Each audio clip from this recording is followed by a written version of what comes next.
I tell you what, clearly somebody does not want me to talk about how amazing adoption is, because this is the fourth time.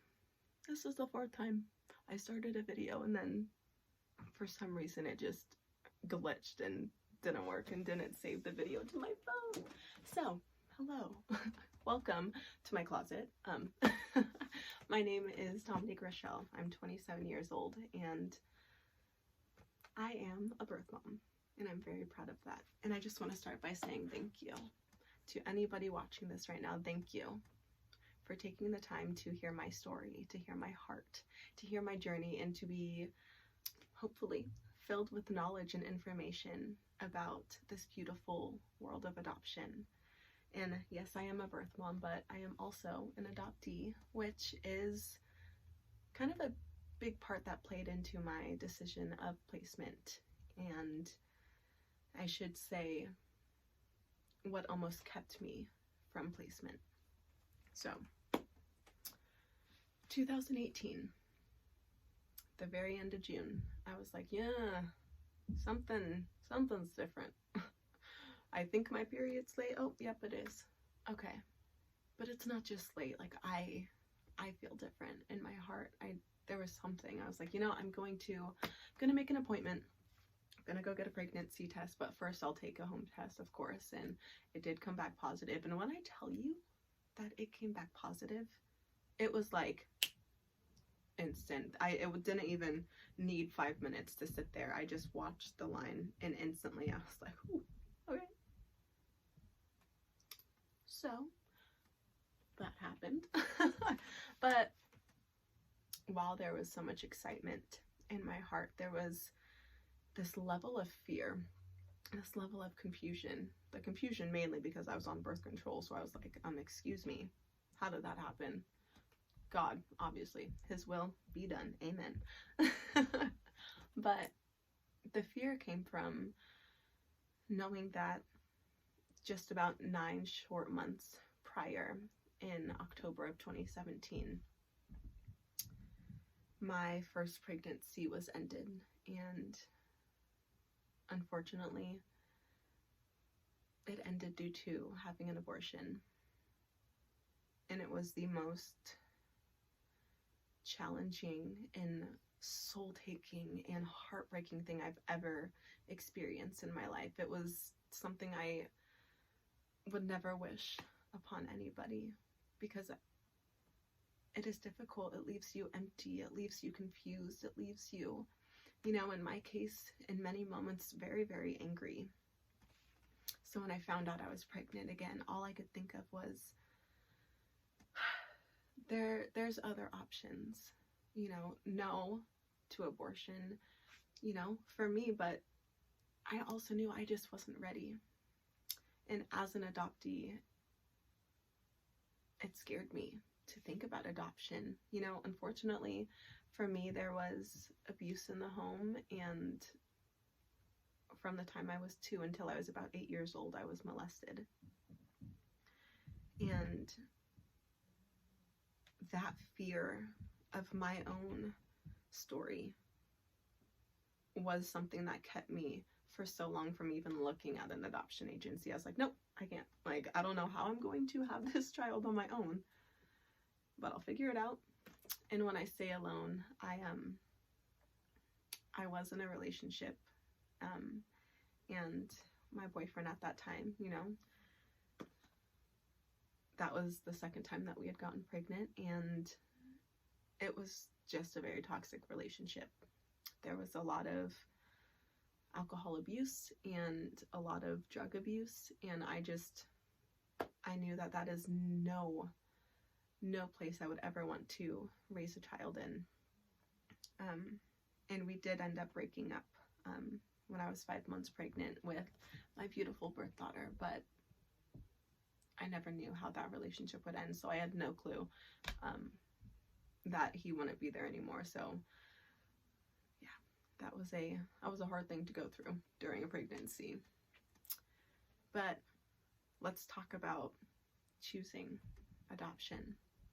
So My birthday is July 23rd, and I actually, the day before my birthday, had gone into Planned Parenthood to get a pregnancy test, because yes, I had taken one at home, but I just, I wanted to know, like, for sure, get a blood test, get an ultrasound, do another urine test, whatever. And the doctor came into the room and,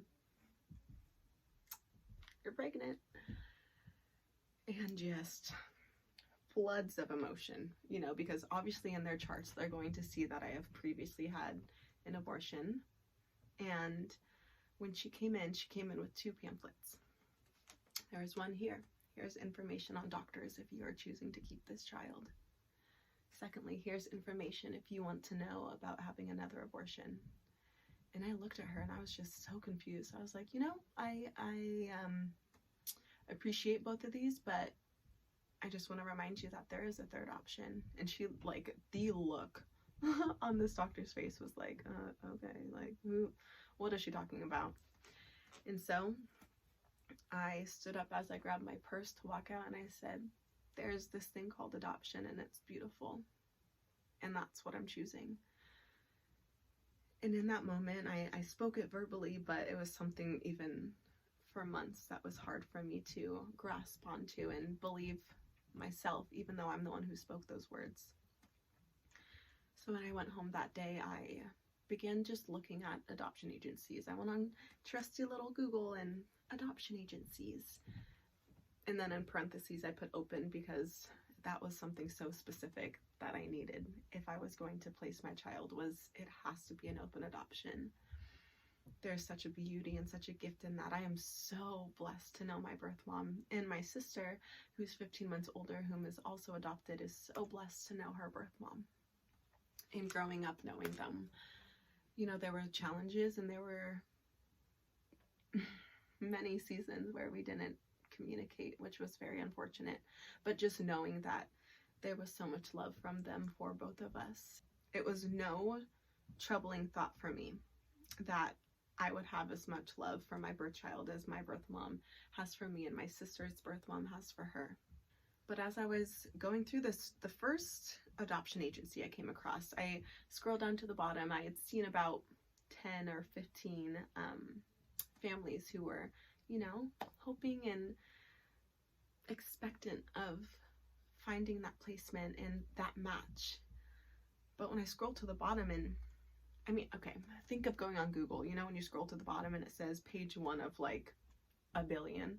Yeah, that's how it was on that adoption site. And I felt so overwhelmed. I was like, there's no way I can go through. Like, there was no way to narrow my search. There was no way to say, whether I wanted a gay couple or, a straight couple, or a family who had faith, or a family who didn't have faith, or people who lived in Oregon, or people who lived in California. Like, there was no way for me to narrow my search, and it brought so much stress and so much confusion to my heart. So I just kind of like tossed my phone. I was like, I'm gonna look at this later. I can't.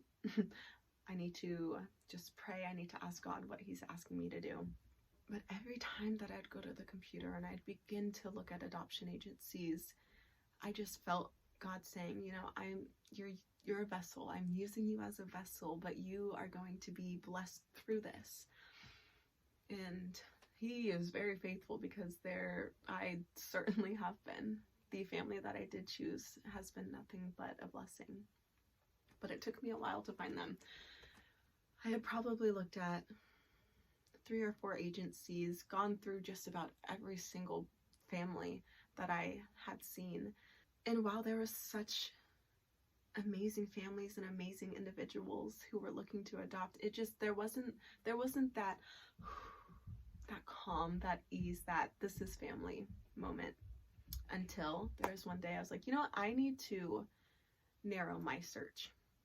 And something important for me is being a part of my birth child's life. So let's look for a local adoption agency who is going to have local families, so that it's going to be that much easier, at least to live in the same state as my child, right? So, trusty Google, here I come. Oregon adoption agencies. First one popped up, and it was called Journeys. And I was like, yeah, I'm going to check them out, because this is a journey and it's going to be a long one. You know, once you place that child, it's not just, okay, journey's over. There's a whole life ahead of you, ahead of your child, and ahead of that family who you are placing your child into. So I went on to Journeys, and the first thing I did, I didn't even care about where they were located. I was like, if I have to drive 5 hours to go see them, I will do it. But let me scroll to the bottom and see how many pages of families there are. And there was only about 5, and I just, in that moment, I was like, oh, okay, we're good. I can do this. I can look, and, you know, each page had maybe 7 families, so it didn't feel overwhelming at all. It felt peaceful. So I looked through the first page, and there were some super beautiful and amazing families, and, you know, their pictures were great, but it just, again, it wasn't that calm, that peace. And I got to the 3rd page and scrolled past this family. I was like, wait, hold on a second. Let me just scroll back up real quick. I took a screenshot. It's like, you know, I see myself in their photos. I can see myself being a part of their family. And it felt so right the moment that I saw them. So, you know, I had screenshotted them. I kept looking, went back to them, and took another screenshot, and I was like, okay, you know what? I'm going to reach out to this adoption agency. I'm just going to do it. And I got a call a couple days later, and I was asked to go to coffee with an amazing, amazing woman who also happened to be a birth mom.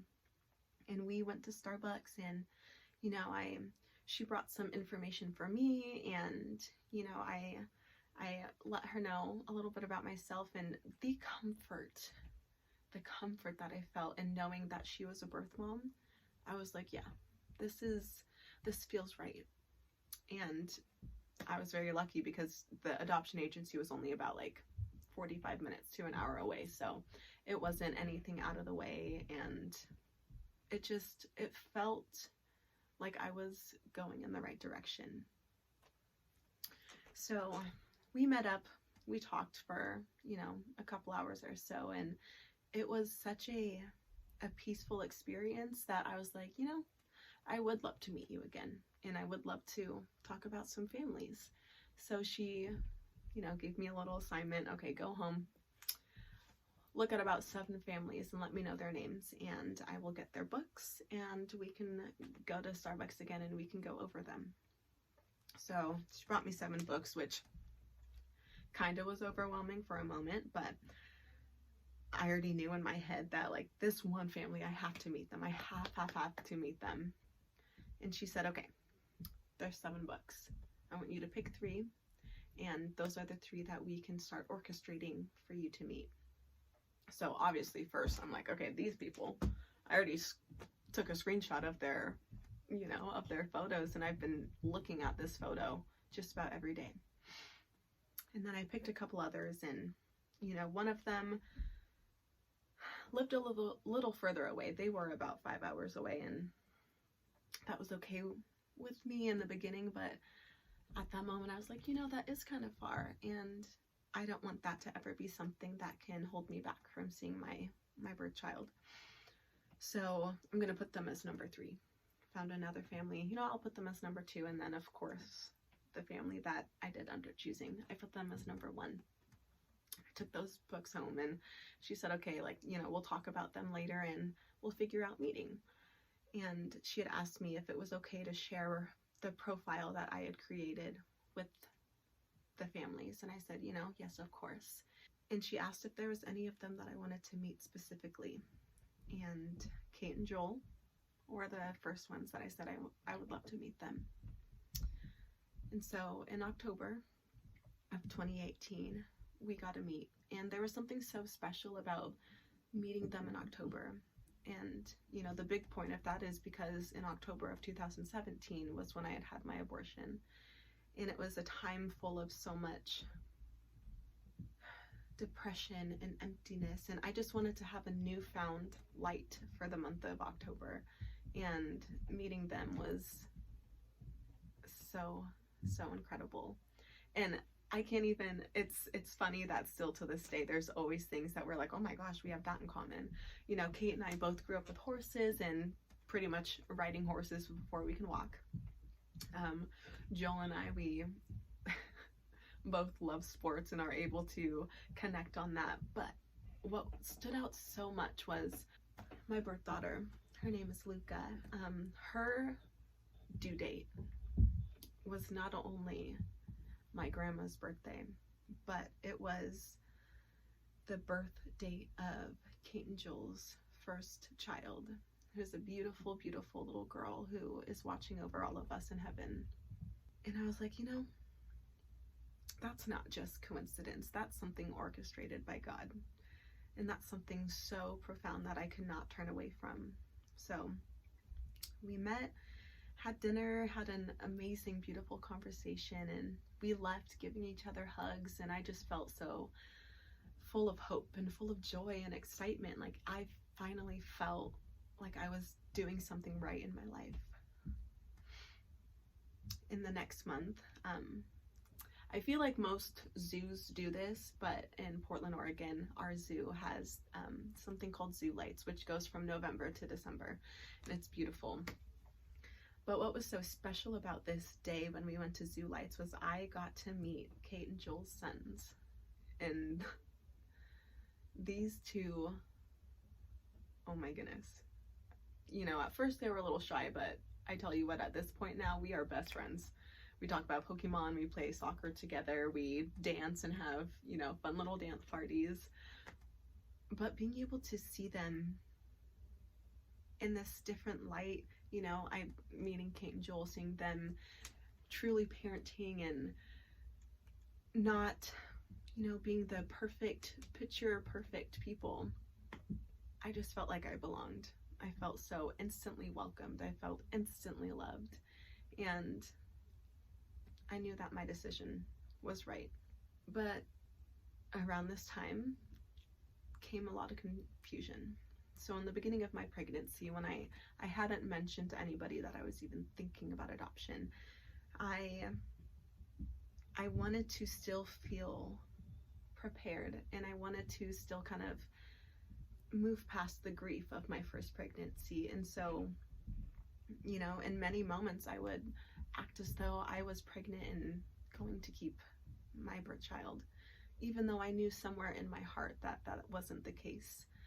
But anyways, one of my best friends at work decided to throw me a little baby shower, and I posted about it on Instagram, and you know, somebody from the adoption agency came to me and said, you know, we unfortunately cannot in any way financially help you, except, you know, until after the baby is born, just because there could be, you know, that chance that you decide to parent after birth. And, you know, and I completely understand where they were coming from. You know, they have to watch out for themselves. They have to watch out for the other birth moms who that they are trying to help on a financial level.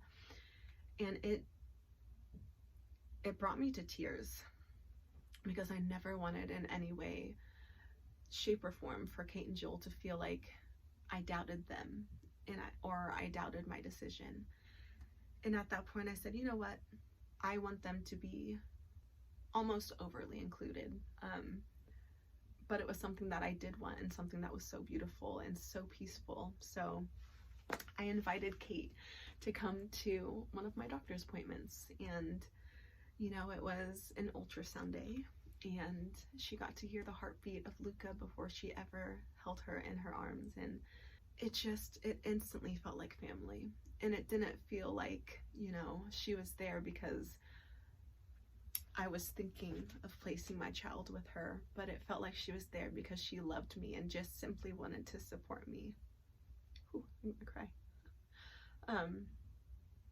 But, you know, over the next few months, Kate and I got to just build our relationship. And, you know, we had days of going to get coffee, and, you know, I began to have her come to, you know, every doctor's appointment with me. And it was such a blessing and such a beautiful part of this journey. And as time got closer and closer to March and time for me to get ready to give birth, it came time to make an adoption plan, and came time to make a birth plan and what that would look like in the hospital. And you know, when I first wrote the birth plan, I was very selfish, and it was very much so, I don't want them there. I want to do this on my own. I want to have my time in the hospital with my birth child, and then they can come and pick her up. And I was reading over it, and I was just, it made my heart hurt because of how close Kate and I have gotten. I was like, you know, no, she deserves to be a part of this whole thing, and I want her there, because I mean, it was like almost like at the point that she had become my sister. And I was like, you know, she's family. She hasn't even adopted my child yet, but she is family, and I want her there. Threw that out, completely rewrote it. And I was like, no, I want Kate and Joel to be at the hospital with me. I want them to be in the delivery room. And however that looks, you know, if Joel felt uncomfortable, then he obviously did not have to be in there. You know, it's somebody giving birth who is not his wife, so I can understand the concern. But go ahead and, you know, fast forwarding to March, I got to 40 weeks, and Luca was taking her sweet time. So I had to get induced. I went in on a Thursday, and that check-in, that was, it was emotional. And, you know, there was part of me that felt like I didn't want to show those emotions, but I'm glad that I did. I was excited. I was fearful. I was worried that my decision might change. You know, obviously it didn't, but that was a fear that I was having. I was like, if I hold her first, that's gonna stress me out. But in the birth plan, in the adoption plan, I wanted Kate to be able to hold her first and get that skin to skin and truly just bask in the moment of my family is complete.